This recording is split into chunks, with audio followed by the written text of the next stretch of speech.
नमस्ते अनि स्वागत छ तपाईहरुलाई हाम्रो यस कार्यक्रममा। आज हामी चाहिँ नमस्ते भन्दा के हो सुरु भइसक्यो नमस्ते हजुर नमस्ते कार्यक्रम सुरु गर्न त्यो ढिलो गरिदिने यार हुँदैमा यसलाई नेपालीहरूको बानी नै हो होइन। अलिकति टाइममा भने चाहिँ ठ्याक्क त्यो हुँदैन होइन।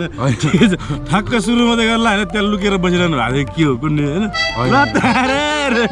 यहाँ आउनको लागि आज त भान्साभन्दा अगाडि आउँछु भनेर म खास निस्केँ घर पहिल्यै। अब निस्केँ, अब एक ठाउँमा गयो कोसँग ठोकिन्छ, अर्कोमा गयो कोसँग ठोकिन्छ, बाटोमा फेरि जाम स्कुलको गाडी, फेरि कत्रो स्कुलको बस, सबै स्कुलको कतिको प्राइभेट स्कुलको माया कसम यार बस्ने कत्रो बस कति स्टुडेन्ट क्या। अब प्राइभेटमा मात्रै क्या, अब सरकारीतिर केही छैन होइन। लाटे धेरै छ नि प्राइभेट। अनि त्यो स्कुलको बसले अनि त्यतिका बाटो त्यस्तै फेरि यार अब त्यहाँ कहीँ पानी परे जस्तो छ, कहीँ पानी नपरे। अब ठिक छ, अब काट्दै मैले बिचमा अरे ल अब चाहिँ हामी कार्यक्रम सुरु गर्न गइरहेका छौँ। र यो हाम्रो कार्यक्रम चाहिँ कस्तो छ भन्दाखेरि यस्तै छ, जस्ताको तस्तै जे छ त्यही छ होइन। आज चाहिँ हामी यसो अलिकति अहिलेको हट टपिक ट्रेन्ड टपिकमा चाहिँ यसो हल्का धेरै त होइन कति 20-25 मिनट कि 30 मिनट हान्दियो नि मान्छेलाई अब कति टाइम हेरेर होइन। अब 4-5 मिनट नै हुनसक्छ होइन। ल ठिक छ, ल अब आजको हाम्रो के छ कार्यक्रम सुरु गरौँ त। ल ठिक छ, ल सरले पनि हाम्रो सुरु गर्नुहोस् भनिसकेको छ होइन। ल अब के छ अहिलेको व्यवहार के छ अहिलेको प्रश्न सोध्दा आएन मलाई त। कट फेरि कोसिस गर न।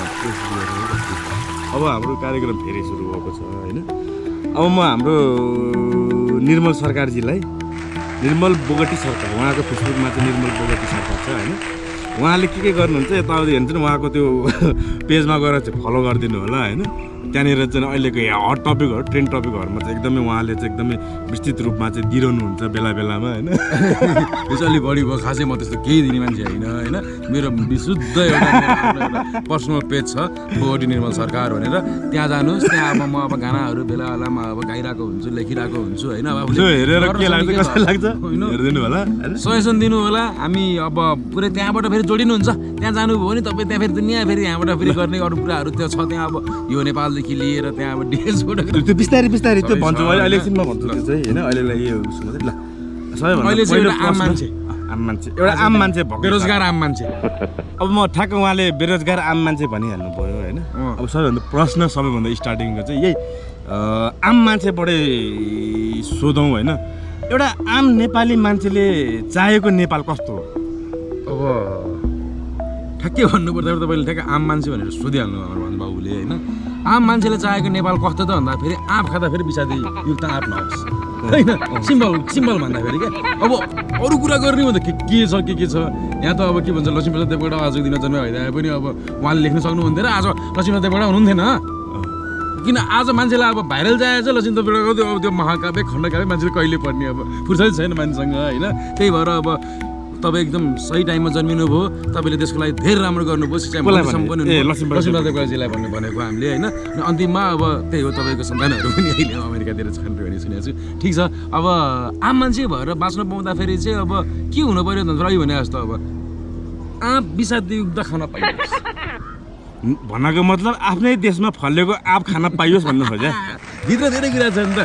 आफ्नै देशमा फलेको आँप खान पाइयोस्, आफ्नो देशमा फलेको कृषकहरूले जुन फलाएका चिजहरू खान पाऊँ। मेन कुरा आम मनारा फाडको गाजर खान पाऊँ, आलु त्यहाँको मनारा फाडको मुडेको होइन। अब त आलु त होइन, अब त्यहाँ घर मात्रै छ हेर्नुहोस्। त्यही भएर चाहिँ कस्तो भन्दाखेरि चाहिँ हामी आम मान्छे भइसके पछाडि चाहिए के पनि रहन्छ फेरि अन्तिममा है। बुझ्दा फेरि एउटा शिक्षा, अलिकति राम्रो शिक्षा क्या।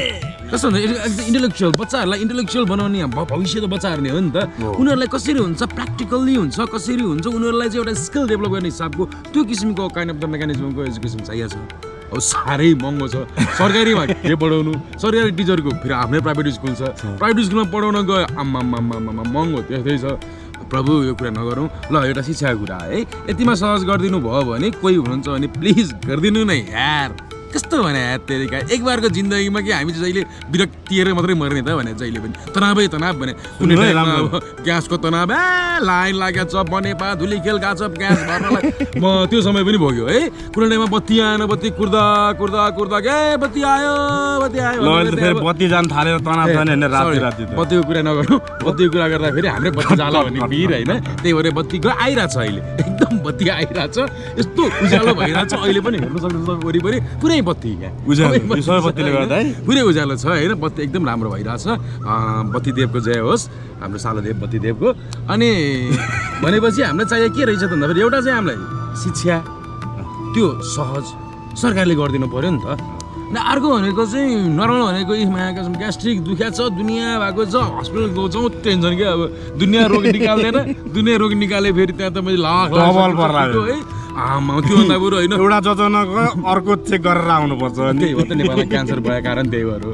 एकैचोटि सुरुमा अलिअलि दुख्छ मान्छेलाई टेन्सन हुन्न थाहा हुँदैन है थाहा हुँदैन थाहा हुन्छ आफूलाई दुखेर थाहा हुन्छ नि अब हस्पिटल जानुहुन्न केही पनि देखिन्न देखिँदैन कुरै होइन कि उनीहरू जचाउनै जाँदैनन् अलि गाह्रो नभएछ भने नेपालीहरू जचाउनु जाँदैन भित्रै गुम्साउँदा पछि क्यान्सर त्यही हुने हो है त्यो अब हामीमा पनि त्यो लागु छ त्यही भएर हामीलाई चाहिँ अब स्वास्थ्य एकदम सुलभ गरिदिनु पऱ्यो क्या औषधिहरू त सस्तो हुन्छ अरे नि त होइन अब स्वास्थ्य सुलभ गर्नुको कुरा गर्दाखेरि त अब कस्तो भन्दाखेरि चाहिँ राज्यको अन्डरको कुरा हो नि त यिनीहरू त राज्यको मान्छेहरू स्वस्थ सबै एकदममा हेल्दी दामी हो भने सरी फोन आएको छ गृहमन्त्रीबाट एकछिन पज तपाईँलाई